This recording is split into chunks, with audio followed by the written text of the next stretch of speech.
감사합니다. 사랑하는 성도님들, 과연 천국은 있을까요? 천국은 정말 있을까요? 어떤 사람들은 아무리 힘든 일을 당해도 내 마음이 평안하면 그것이 천국이다 라고 얘기를 하기도 합니다. 이 땅에는 여러 종교 가운데 불교는 극락이라 그러고요, 이슬람은 잔나라 그러죠. 그들이 말하는 이 천국에 들어가기 위해서는 조건이 있다고 합니다. 그 사람들도 여러 가지 조건에 따라서 맞는 사람만 자기들이 말하는 극락이나 잔나로 들어가야 된다고 합니다. 우리 사람이 마음이 평하게 있으면 천국과 같다, 그런 말을 하기도 하죠. 그러나 천국은 아직까지 눈에 보이지는 않습니다. 왜 그럴까요? 예수님이 다시 오셔야만이 그때 완성이 되기 때문에 그렇죠. 초림하신 예수님을 통해서 이미 천국은 이미 임했다고 성경은 얘기합니다. 그러나 다시 오실 주님이 오실 때 그때 가면 완성이 될 것입니다. 자, 그럼 여러분, 상상하는 천국은 어떻습니까? 그냥 우리의 상상 속에 있나요? 천국은? 그렇지 않습니다. 요한계시록 21장 2절에 보면 천국이 새 하늘과 새 땅이 내려오고 이전의 땅과 이전의 바다와 이전의 하늘은 사라지고 없다, 이렇게 얘기합니다. 그래서 천국은 지금 우리가 살고 있는 지구와 같이 눈에 보이는 물리적인 장소입니다. 다만 아직까지는 우리가 볼 수 없습니다. 그러나 요한계시록 21장 말씀과 같이 새 하늘과 새 땅이 임하게 될 때에 우리는 모두가 천국으로 들어갈 것입니다. 그렇다면 그럼 목사님, 천국에서 어떤 생활을 하나요? 막연합니다. 그러나 요한계시록 21장에 보면 천국에서의 생활을 단편적으로 보여주고 있죠. 하나님이 계시고 택한 백성들이 하나님과 함께 있고요, 참된 기쁨과 만족이 있습니다. 마치 잔치와 같다고 생각하시면 됩니다. 구원의 기쁨이 있고 이 땅에서 힘든 일을 당한 사람들의 눈물을 닦아주고 다시는 사망이 없습니다. 애통하는 것이나 곡하는 것이나 아픈 것이나 병든 것이 없이 영원히 하나님과 함께 즐거워하며 살아갈 것입니다. 우리가 생각하는 이 천국은요, 저와 여러분이 이 땅에서 누리는 그 기쁨과 만족함에 훨씬 비교할 수 없을 정도로 천국은 가치가 있는 곳입니다. 그래서 우리는 오늘 본문을 통해서요, 이 본문에 보면 마태복음에만 유일하게 등장하는 비유입니다. 보화를, 밭에 있는 보화, 그리고 진주를 발견하고 물고기를 모는 이 거물을 통해서 천국이 우리에게 아주 소중하다는 것을 말씀하고 있죠. 이 비유는 예수님께서 직접적으로 당신의 제자들과 따르는 모든 사람들에게 주셨던 말씀입니다. 가장 먼저 천국은 밭에 감추어진 보화와 같다고 말씀하죠. 마태복음 13장 44절에 보면 천국은 마치 밭에 감추인 보화와 같으니 사람이 이를 발견한 후 숨겨두고 기뻐하여 돌아가서 자기의 소유를 다 팔아 그 밭을 사느니라. 아멘입니다. 이 보화가 얼마나 소중한지 자기의 소유를 다 팔아 그 보화를 산다고 하죠. 사실 팔레스타인 지역은 외부의 침략을 많이 받습니다.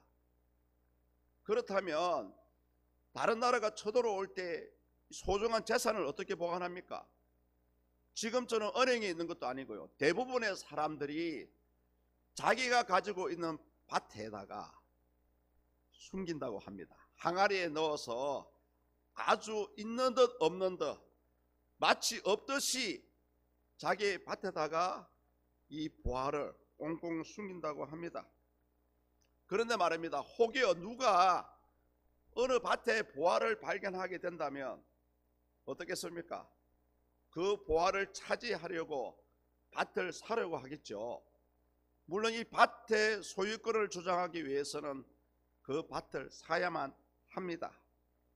그리고요, 만약에 그 보화가 내가 가지고 있는 전 재산보다 더 값이 나간다면 가장 어떻게 해야 됩니까?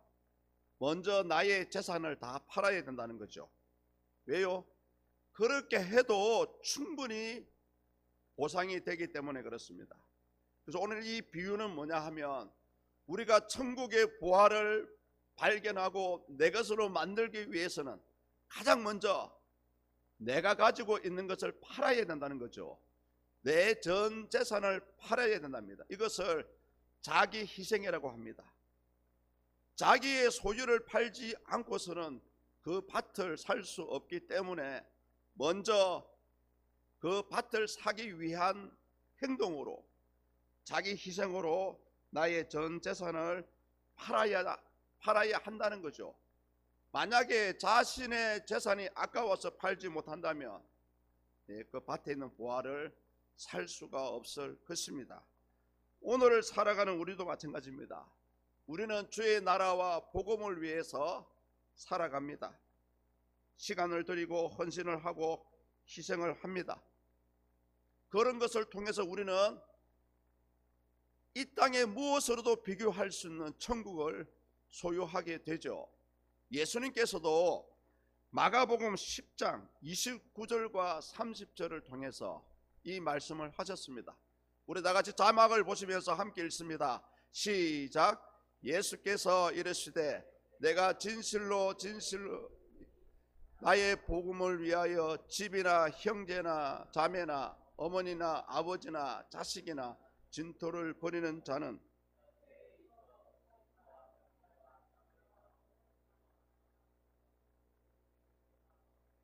박해를 겸하여 받고 내세의 영생을 받지 못할 자가 없느니라. 아멘. 정말로 값진 것이라면, 성도님들, 천국이 정말로 값진 것이라면 진정 내가 가지고 있는 건 무엇을 그것을 팔아서라도 우리는 천국을 소유할 수 있어야 됩니다. 그런데 이 비유를 보면 농부에게 보화를 발견하는, 밭에 있는 보화를 발견하는 농부에게 필요한 것이 있습니다. 뭘까요? 보화가 저절로 발견됩니까? 밭에 묻혀 있는 보화를 발견하기 위해서는 이 농부는 부지런히 성실하게 온 밭을 갈아야 됩니다. 뒤집어 엎어야 됩니다. 왜냐하면 값진 보화가 밭에 꽁꽁 숨어 있기 때문에 밭을 뒤집어서 발견하지 않고서는 내가 보화가 들은 밭을 가지고 있다 할지라도 그것을 보화라고 생각할 수 없을 것입니다. 당시 실제로요, 보물을 가진 주인들은 자기 밭 가운데 특히 커다란 바위가 있으면 그런 바위 밑에 보물을 자주 숨겼다고 합니다. 실제로요. 왜냐하면 혹여 홍수가 나서 밭에 있는 그 보화가 떠내려갈까 싶어 가지고 바위를 밑에 숨겨두기도 한다고 합니다. 그래서 이 은밀한 숨겨진 보화를 발견하기 위해서는 오늘 농부는 부지런히 밭을 갈고 뒤엎었다는 사실입니다. 성실하게 하나님의 진리를 구하는 자에게 우리 하나님은 만나 주십니다. 구하라 찾을 것이요, 찾아라 찾아낼 것이요, 문을 두드려라 그리하면 열릴 것이라고 말씀하지 않았습니까? 잠언서 2장 4절과 5절에 보면 이런 말씀이 나옵니다. 은을 구하는 것 같이 그것을 구하며 감추어진 보배를 찾는 것 같이 그것을 찾으며 여호와 경외하기를 깨달으며 하나님을 알게 되리니. 사랑하는 성도님들, 우리가 너무 이 땅에서의 삶에 너무 마음을 빼앗기지 않고요, 물론 주어진 일을 열심히 해야 되지만 우리는 부지런히 진리 되시는 하나님을 찾고 또 찾아야 됩니다. 왜냐하면 결국은 그것이 저와 여러분들이 살아남는 길이고요, 그것이 하나님께 영광이 되고 그것이 결국 천국으로 가는 하나의 여정의 길이기 때문에 그렇습니다. 그러면서 예수님께서 또 다른 비유를 말씀하고 있습니다. 천국은 마치 좋은 진주를 구하는 상인과 같다. 45절과 46절에 나오죠. 좋은 진주를 찾기 위해서 이 장사꾼이 부지런히 찾으러 다닙니다. 원문에 보니까요, 이 장사꾼을 한마디로 도매상인이라고 합니다. 도매상인. 세상에 없는 값진 진주를 찾고 모으기 위해서는 부지런히 전국을 떠돌아다니면서 이 진주를 찾아다녀야 됩니다. 그래서 우리 신학자들은 이 도매상인을 향해서 하나님의 진리를 찾아다니는 진리에 갈급한 사람이다, 이렇게 비유를 하게 됩니다. 그리고 끝내 그 진주를 발견하게 되고요, 자기의 소유를 팔아서 극히 값진 진주를 하나를 발견했다, 이렇게 나오죠. 부지런히 성실하게 진주를 찾으러 다니니까 발견할 수가 있는 것입니다. 사랑하는 성도님들, 왜 보화가 소중하고 진주가 소중합니까? 그만큼 소유할 만한 가치가 있기 때문에 그렇습니다. 현재 우리 세상에서 가장 값진 진주가 있습니다. 그 진주의 이름은 푸에르토 프린세사 진주라고 하고요, 다른 말로 팔라완 진주라고 합니다. 필리핀 팔라완에 있는 어느 어부가 이 진주를 발견했는데, 우연히 이 진주의 값어치를 모르고 10년 동안 자기의 침대머리에 놔두었다고 합니다. 현재 이 진주의 가치가 미화로 1억 달러입니다. 1억 달러. 우리나라 시세로 1519억이라고 하네요. 아무도 안 놀라시네. 진주 하나가 1519억이라니까요. 오늘 이 두 이야기의 장점은 뭡니까? 밭에 숨겨진 보화를 발견하고 아주 값진 진주를 발견한 공통점이 뭡니까? 농부가, 도매상인이 발견한 이 진주와 보화가 자기들이 생각했던 그 이상의, 기대 이상의 소중한 것이었다는 것을 알 수가 있습니다. 사랑하는 성도님들, 오늘 살아가는 우리가 이 땅에서의 삶이 다라고 한다면 굳이 교회 다닐 필요 없습니다. 굳이 하나님 믿을 필요 없어요. 그러나 이 땅과 비교할 수 없는 저와 여러분들의 기대 이상으로 소중한 것이 천국이라는 것을 오늘 본문은 우리에게 말씀합니다. 그리고요, 천국에 갔을 때에 우리는 안도의 한숨을 쉴 것입니다. 이야, 진짜 예수님 믿기를 잘했다. 마지막으로 천국은 마치 바다에 치고 각종 물고기를 모는 그물과 같다고 말씀하고 있죠. 우리 47절과 48절 함께 읽습니다. 시작. 또 천국은 마치 바다에 치고 가득함에 물가로 끌어내고 앉아서 좋은 것은 그릇에 담고 못된 것은 내버리느니라. 아멘. 이 비유는요, 물고기를 많이 잡는 것이 목적이 아닙니다. 이때 이 그물은 물고기가 많이 지나가는 그 길목에다가 배 양쪽으로 그냥 그물을 펼쳐 놓습니다. 그리고 수많은 물고기가 그 그물에 걸렸을 때에 육지로 끌어올려서, 중요한 것은 뭐냐면 많은 물고기를 잡는 것이 아니고 상처 입은 거, 썩은 거, 값어치가 떨어지는 것을 버리고요, 아주 가치 있고 값진 물고기들만 보관한다는 그런 내용입니다. 마치요, 이 그물을 다른 말로 그 원문에서는 사개네라는 거예요. 사개네.